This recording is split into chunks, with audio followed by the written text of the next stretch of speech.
I started at an inside sales position, and now I'm the Eastern Regional Sales Manager. I cover the Eastern United States, basically from the Mississippi over, and then a good portion, really most of Canada is my territory. This customer is a large defense contractor. They've recently expanded into the United States, so they're a company that's been around for a long time, but they're trying to dip their toe in the defense market here in the United States. And they specialize in ground vehicles. So, in the defense world, we have customers that are more aerospace focused, more naval focused. These guys really specify in ground vehicles.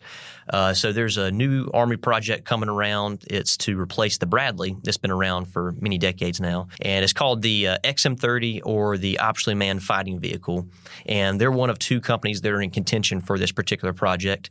And they've got the go-ahead from the Army to develop prototypes, and they're very excited to get things kicked off and work with Sealevel in the process. The XM30 is a very complex system, and there are a number of various computers and controllers located in the device.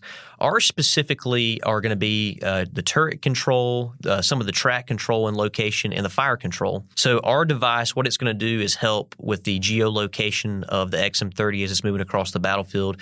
If you think a target may be moving, I'm going to call it the tank itself could be moving, the turret could be moving. So there's all these various pieces that are moving, but they still need to aim and point and hit a specific target. So our device is going to help the assistance of controlling that, as well as the fire control mechanism. For this particular design, we elected to use an FPGA, essentially a softcore design, where we put a package of software on the device that will assist with connecting to the Ethernet time-sensitive networking. So the device is controlled via synchronous serial Ethernet going from one part to the other. So if you think of it from a high-level conceptual standpoint, we can't know where the device is 1 second ago or even a few seconds ago.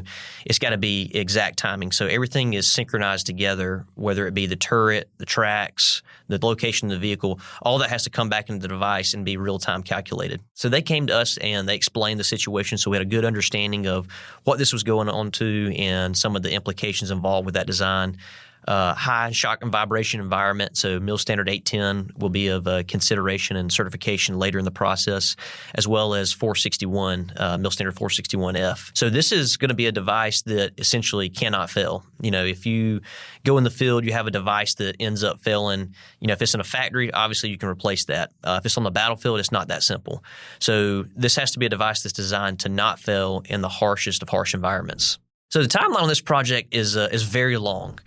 So the military, over the next course of several months to really, it's going to be measured more in years, they're going to go through the prototype phase. Our customer is going to design and manufacture a number of working prototypes. Those will go through various field trials with the military, and then the military will ultimately select their vendor for this product. Once they're selected, it's another thing. It's one of those things that's going to be measured in years or decades, the life cycle of this program. So it'll go on for many, many years once the customer is selected.